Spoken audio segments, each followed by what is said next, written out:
บายดีทุกคนที่ติดตามรายการดารอนแม่หญิงลาวเนาะตอนนี้กำลังมาเห็นรายการเผื่อจะเป็นรายการที่ว่าสาระหนาหูให้ทุกท่านได้ติดตามเนาะอันนี้จุดหมายก็คืออยากให้ทุกคนเห็นความสำคัญของการใช้ชีวิตเพราะว่าการใช้ชีวิตถ้าเรามีเป้าหมายเราจะมีความสุขบางคนจะตั้งคำถามเป้าหมายเป็นอย่างและเหตุใดเราจึงมีเป้าหมายอันนี้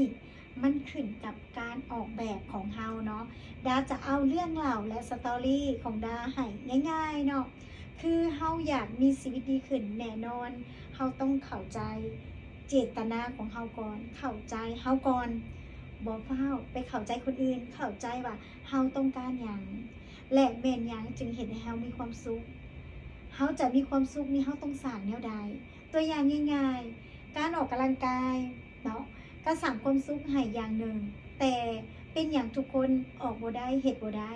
มันเป็นเรื่องที่ว่าง่ายแต่ทุกคนเฮ็ดบ่ได้ฉะนั้นแล้วนี่แหละจึงเอิ้นว่าความสุขเฮาสามารถสร้างได้แต่การจะสร้างความสุขเนาะให้มีความสุขที่แท้จริง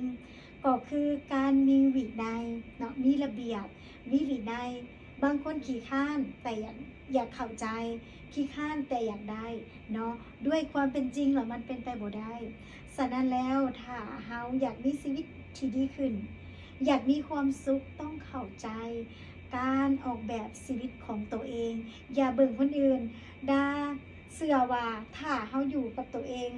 เฮาคุกคีและเฮาใช้ชีวิตที่เฮามักเฮาจะเข้าใจ